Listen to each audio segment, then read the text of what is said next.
poppin' YouTube? It's your boy MOTO, man. Back at you with another video.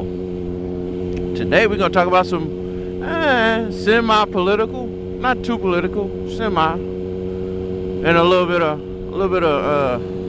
recreational. Not something I partake in, but if you do, you might want to hear this. Today we're gonna talk about marijuana legalization and the infamous ice.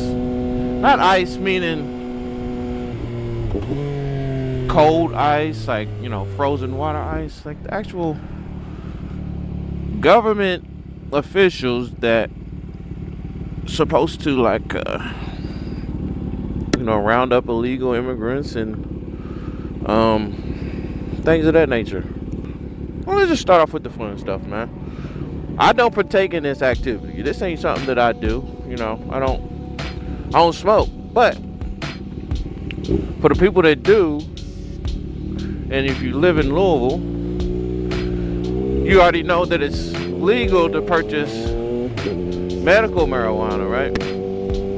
I don't know if you know that. If you don't, it is. It's illegal to purchase medical marijuana. You gotta get a card, and then you can go to a dispensary and show them your card, and you can get it. Here, I don't know, within the near future, at some point, they supposed to legalize it recreationally. A lawmaker is pushing major changes to Kentucky's marijuana laws. State Senator Gary Clemens filed Senate Bill 168. He wants to amend the state constitution to allow adults 21 and older to legally buy and possess small amounts of marijuana for personal use. Right now, only licensed Kentuckians with specific health conditions can legally use medical marijuana. Clemens also introduced a bill to end criminal penalties for low-level possession. Meaning, you could just purchase it at a small amount, meaning, I don't know, 2 ounces or whatever. You can only have 2 ounces on you at a time, or sell 2 ounces, something like that. But the senator for Kentucky is looking to, the bill's already in, he's looking to pass it. And I think will be the 38th state to have that law passed. Legislation, I don't know. I don't know shit about law. All I know is it'll be legal to smoke weed in Louisville.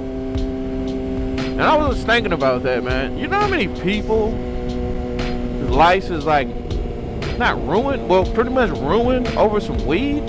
You know how many people lost their job over weed, bro? Like, so many people have lost their job or quit their job because of drug tests. Honestly, I don't really know the ins and outs behind that part, because can you still, like, can you smoke and then get a job where they have, like, drug tests and stuff? I don't know about that. I don't know how it works. I'm pretty sure if you drive trucks, you still can't smoke. That's gonna be a thing. You still can't smoke if you have any. It's almost like drinking. If it's in your system, it'll be something that you can't have in your system while you drive, because marijuana stays in your system for a while. So if you get pulled over, you'll still have it in your system, and then it'll be like you intoxicated or driving under influence. So I'm pretty sure you can't still smoke while you drive trucks, or you would have to do it within a reasonable time, you know, where it can get out of your system.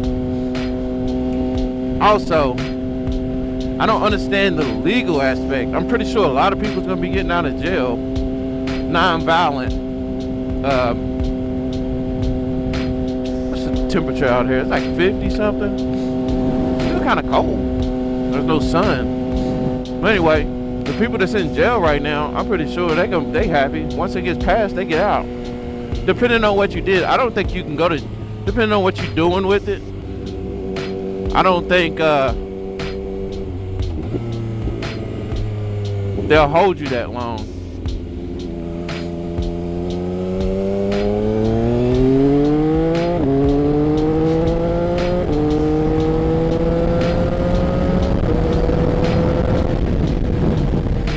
it's a real long hold on like weed. You know what I'm saying? Unless you got like pounds of it and you selling a shit ton of it. You get caught and distributing or whatever they call.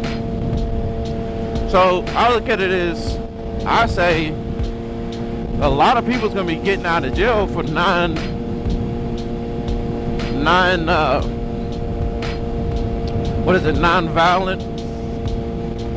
charges. You just got caught with some weed and you're sitting in jail. I think that gets wiped off your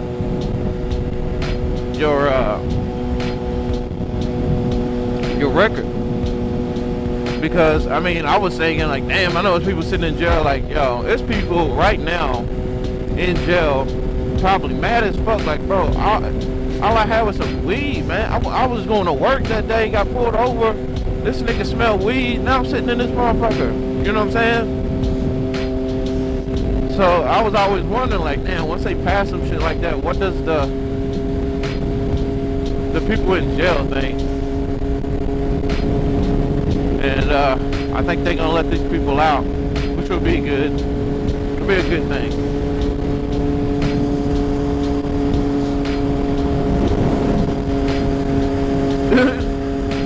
Honda Civic. It's always, never fails. It's always a Honda Civic. But yeah, that's that, bro. That's that. Also, we're gonna talk about this ICE thing, man. But right now, we're just gonna chill out, man. But you know, the marijuana situation is definitely one to kind of like try to understand in the legal aspect. Like, what are you actually gonna do for the criminals that you put in jail? Like they was fucking, you know, violent. You know what I'm saying? Like they fucking trying to kill somebody because they got some weed. I bet you some people that got locked up and smacked in the head. You know what I'm saying? Like they probably did the most when they was putting them people in jail. But anyway,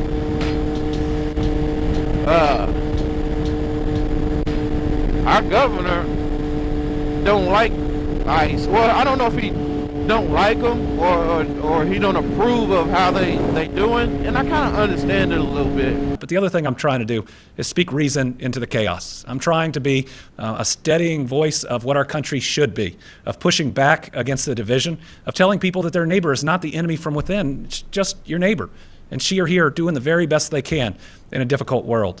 I'm also head of the Democratic Governors Association, so I have 36 governors races to try to win across the country, and this is an important platform, some of those shows and other appearances to get those messages out. So we've learned that ICE is so tough, they watch The View.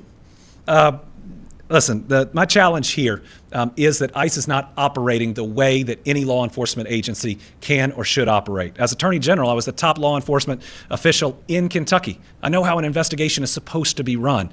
I know people's rights and whether or not they're being trampled on. And the fact is that ICE is acting outside the bounds of law enforcement. They believe they can march into an American's home without a judicial warrant. They can't. That's a violation of whoever's rights that they're treading on. And now there is an American body count to the way they're going about their work.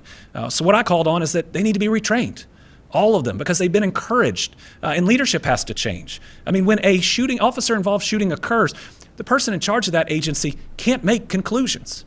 That impacts the likely investigation. And we do an officer-involved shooting for every shooting that occurs in Kentucky, one law enforcement agency or another.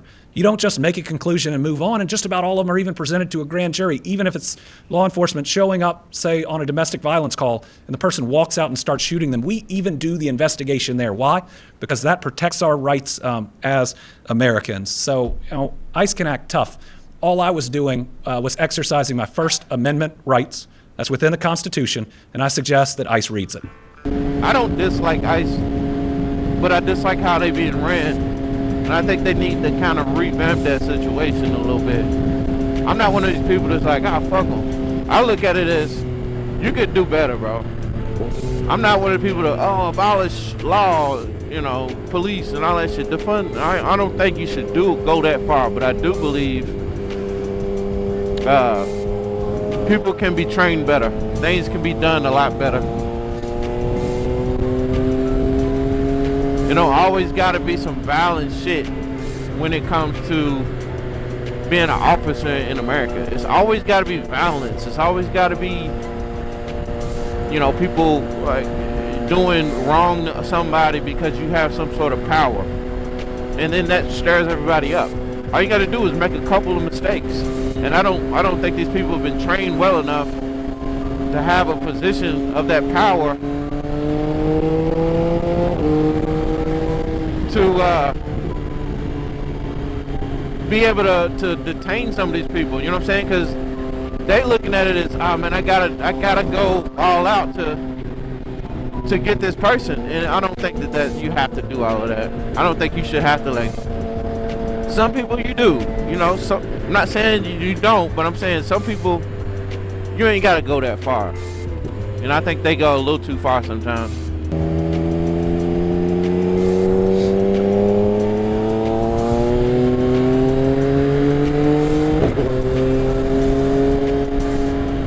I think they go a little too far sometimes, meaning you like ripping people out their car. You know what I'm saying? Like, some of that shit, you ain't gotta go that far.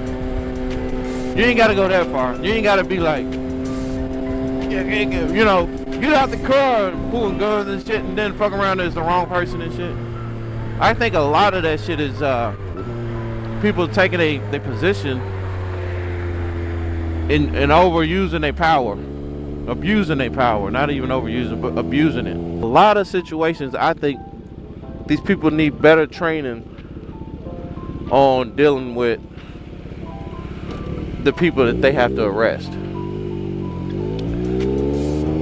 This is just me, you know. I don't know, and I'm not caping for nobody.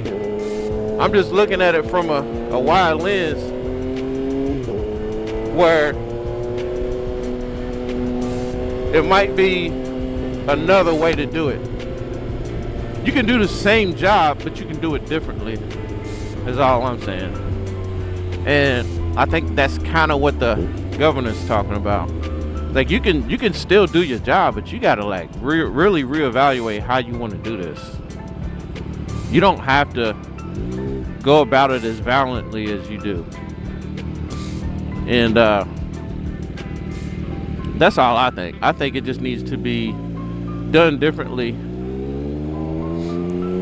and they need to be trained better. They need to evaluate these people a little better. You know, some people feed off power in a negative way. You give them power, and then they run with it, and they hurt people. People get hurt. Look, you know how many police officers out here just wrong, violent, you know, doing their job fucked up? You know what I'm saying? You be doing that all day if that's the approach. You be chasing them down and recording them and yelling at them and doing all type of shit all day long if that was the approach you take. The best way to go about it, I think, is just retrain these people and kind of like revamp it. You know? Like, do it the same. You have the same agenda, but put the right people in the right position. You know? And that's a hard thing to do. You know, you can't really, nothing's gonna be perfect. And that's just what I believe. I don't really know another way to do it. I'm not in law or government or nothing. I just think it's starting to stir people up because the people that's doing the job is, you know, they didn't go through the right evaluation. You know, you even in the military, you got to go through some type of testing in some jobs, you know, the ones that have power, like special forces and things like that. I was saying this too, which is crazy. This is my way of looking at things. Okay, now to follow me, I might sound crazy, but I'm gonna speak my mind. This is me. I don't really bullshit too much. I'm gonna tell you this is what it really is. This is the real deal. You basically allowed whoever's in power. You let the people that's in power get too much power, okay? And this is just speaking in a broad, I'm just speaking broad lens. This is no one side or the other. But if you don't like the situation that's going on, you have to look at a power. It comes from a power. Everything flows down. The people we allow at the top, and it ain't just one particular person, because you can hate Trump or like Trump, you can like somebody else. It's not gonna change the power structure. I can't talk, but it's not gonna change it. It's always gonna be the same because it's already been built. If you ever went to Washington D.C. and seen the White House, and you've seen all of them government buildings, and you go downtown in your city and look at your government buildings, look at your FBI buildings, look at all these buildings. The infrastructure is in. You know what I'm saying? The infrastructure is already in. You can't remove it now. You can, but it's gonna take a fight. It's not gonna take a middle-aged woman, a Karen. You know, it's not gonna. It take more than that, man. And I don't think Americans are built like that. If we gonna keep it real, okay? If we're gonna keep it real, America's too divided. But America is not a government or not a country that is together enough to, you know, fix their government. We can't fix it because there's too many people on each side that believe differently, right? I'm more of a middle, you know what I'm saying? You got real people that believe real strongly in what they believe on both sides. And then you got people in the middle that's like, I don't really give a fuck, because none of y'all listening. None of y'all even together enough to fix it. So it'll be, I don't know how many people's in America, but it'll just, however many, split it in half. And then take a few million and put them in the middle. That's gonna either be fighting on one side because they ain't trying to get trampled. That's what we'll be up against if we was to try to fix the government. It's gonna be a stalemate. A lot of people's gonna have to be hurt. A lot of things is gonna have to burn. A lot of things is gonna have to go down for any sort of a change. That's what we're dealing with. So you don't have a voice. You allowed yourself to be too comfortable, too relaxed, and you allowed the people that you don't like to gain too much power because you was too comfortable.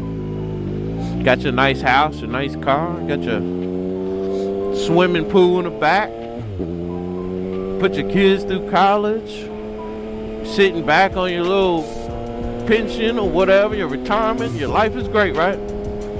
While you're doing that and you thinking everything's all good and you ain't got nothing to worry about, the world's burning around you, everything going up, money's going down, and then you go, damn, I'm 55, 56, and I gotta go back to work because I can't afford this shit no more. And you're like, God damn, why is that? And you look and you go, damn, while I was thinking everything was so good and getting so relaxed and comfortable, shit was going downhill.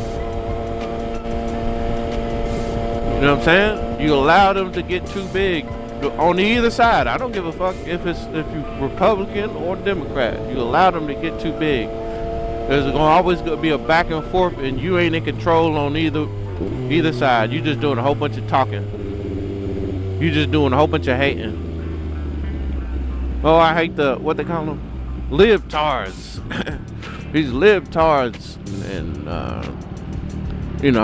angry men yelling at people and blue-haired libtard, and you Republican conservative asshole, all that shit. All we doing is arguing while they running the shit. All we doing is arguing while they running. All we are is a sport. We the fans of the sport. We don't control nothing. We don't control nothing but our social media posts. And I'm here just to say, I don't agree with none of it. And I think they need to change how it's ran. But I'm also a realist. And I understand power. And we'd allow them to have too much power. We don't have a say-so no more. And it don't mean give up. It don't mean don't go protest. It just means if it does change, or if we do have some type of progress, don't get comfortable again. Don't get cushy again. Don't think because your job makes good money, you have to pay your bills and everything's great, your kids is great, ain't nothing bad happen to you, that it's all good, because it's not.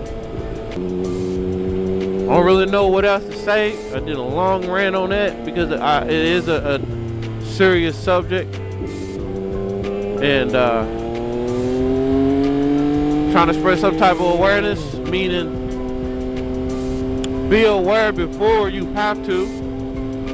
You don't have to worry about it. A lot of these people wasn't aware. Now you have middle-aged moms, grandmoms, and people going out here protesting stuff that can barely pay their bills. You barely paying your mortgage. You barely eating, well, getting groceries. It's hard to hold a job, and even if you do get a job, it still ain't enough. You know what I'm saying? You going out here to do these protests and all this stuff, and it's not going to change the world that you created. So from here on out, for the people that come after me and come up, you know, because I'm a little older, for the young people, you have to pay attention to who you allow to be your leader, because all the time you thinking it's all good, they're getting set to have you in a position you in right now, barely making it, while they buying $10 million houses and shit.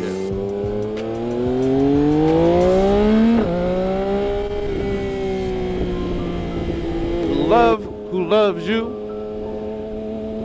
Keep striving for greatness. Always believe in yourself. You know what I'm saying? For the Wheezy Gang, for anybody that follows this channel or watches this video, I appreciate every single one of y'all. Salute to each and every one of y'all. No matter what ethnicity or what background you come from. Be the best. Believe in yourself, man. But always love y'all. Wheezy Gang, I'm out this month.